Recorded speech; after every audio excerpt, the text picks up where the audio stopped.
members of the National Council as experts on the needs of incarcerated women.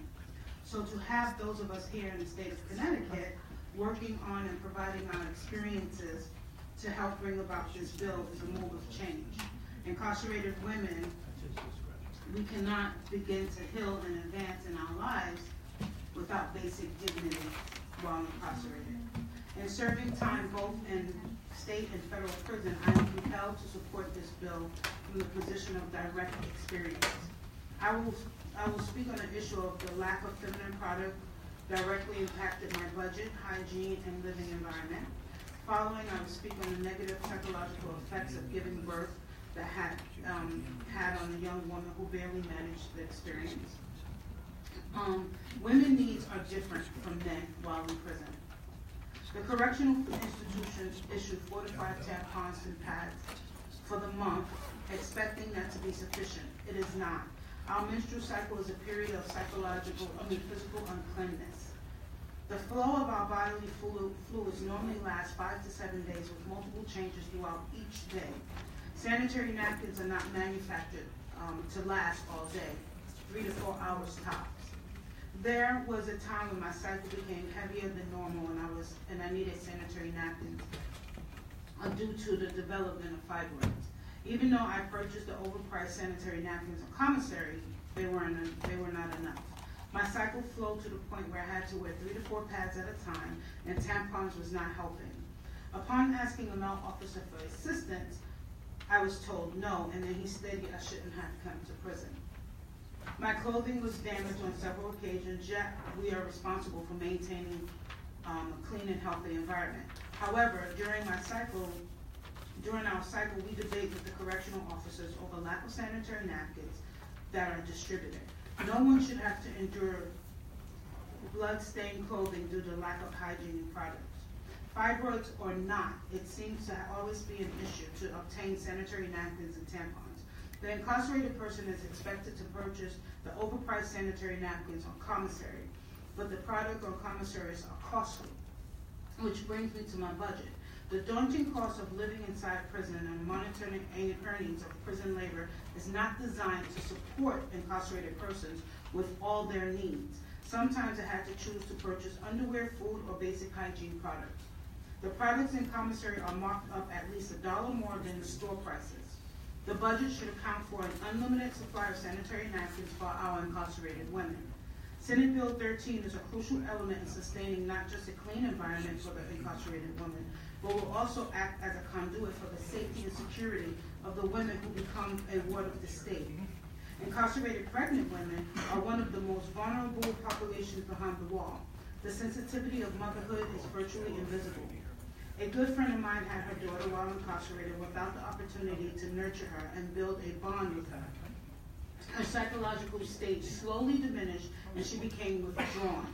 Barely got out of bed and did not participate in any activities until the time she had her first visits 2 months later with her newborn daughter.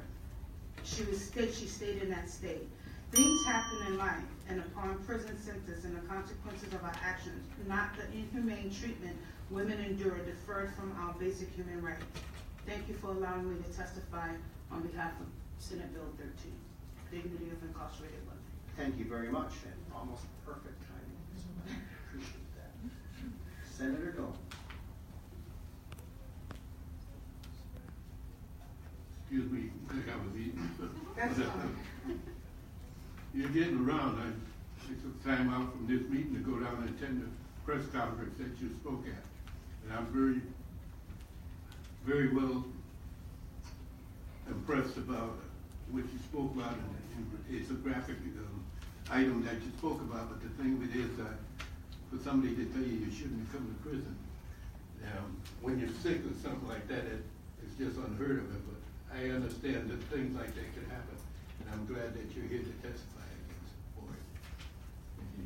You already testified once, and now you testified twice in one day. In fact, 1 hour. Thank you. Good job. Thank you. Thank you. Other questions? Representative Porter. Thank you, Mr. Chair, and thank you for being here today, Tahiba. Just wanted to see if you could expound a little bit more on what you went through insofar as it relates to Senate Bill 13. You know that this is a bill that's going to be pushing to make sure that the issues and the concerns that you just spoke of get addressed. In your stint, in your stay, in your sentence, can you speak to for me the issue is about humanity, right? And women being treated with dignity, regardless of how people feel about them being in prison. You know, prisons were built for a reason. People make mistakes, people break laws, they go to prison. But I don't think that we should have to deal with them being dehumanized and put into situations that I feel are pretty barbaric in nature. So if you could just speak to a little bit more of your personal experience and what you went through and why this bill is so important to you. Well, this bill is important to me on different levels, and I would say that, thank you, Representative Porter. When you go to prison, you're stripped of your humanity, you're stripped of your dignity, and you try to regain it while you're inside. And it's hard to do that when you're constantly treated as a number as opposed to a person. Constantly a woman goes through not just what's on the bill, but other psychological traumas. And we're not treated as such as we're going through, you know, for the psychological trauma. Because a lot of us that go into prison, we go into prison already broken, abused, and harmed and hurt. And when we're in prison, we figure that we are there to pay the penance for a crime done or something that happened. And when we're there, we're constantly paying penance. And the woman is, you know, jeered at by the officers sometimes. They're not taken seriously.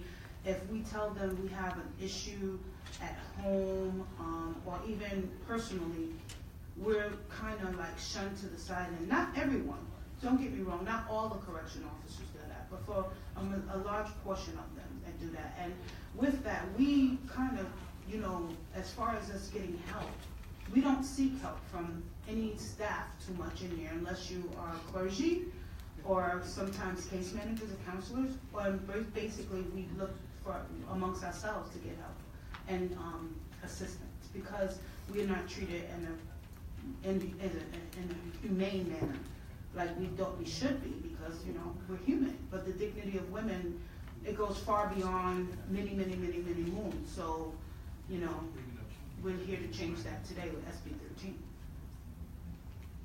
Absolutely. So I do just want to thank you for taking the time out, excuse me, to be here for the president, be here to testify on this bill, and to lend credence and voice through your experience, which is your evidence of what's going on and what needs to be done. So thank you for allowing yourself to be vulnerable and to sit here in this room and to talk about very intimate and personal things. So I applaud you for that, and I thank you for taking the time to be here. Thank you. You're welcome. Thank you, Mr. Chair. Thank you. Senator Gomes for a second. I wasn't going to mention anything.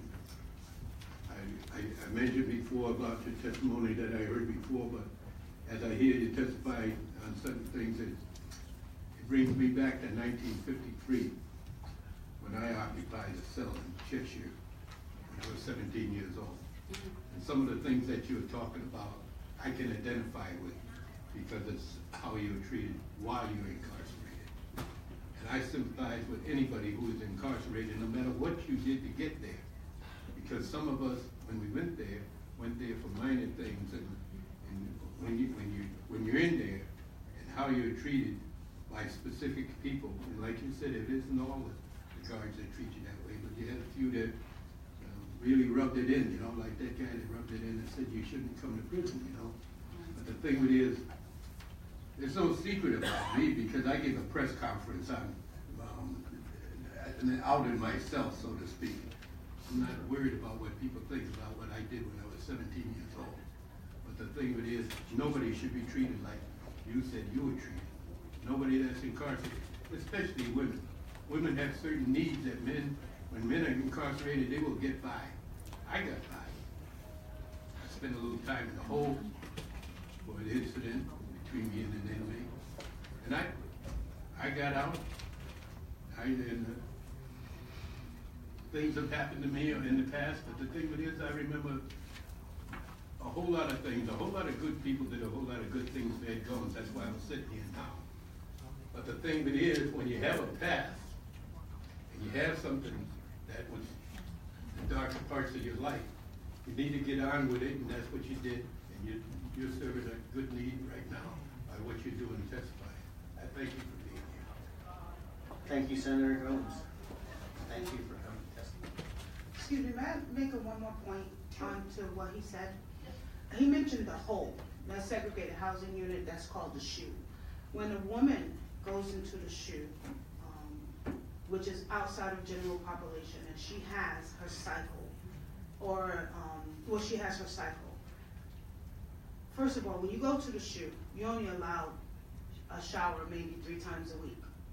So can you imagine that, having your cycle and not being able to get sanitary napkins, sleeping in a room with there's 2 bunks, a toilet, and a sink that's connected, and you have to wash up in that sink because the guards don't want to give you a shower. That's just an addition to what it is that I have personally experienced. Thank you. Thank you. Yes, dear. Any questions from members of the committee? Seeing none, thank you.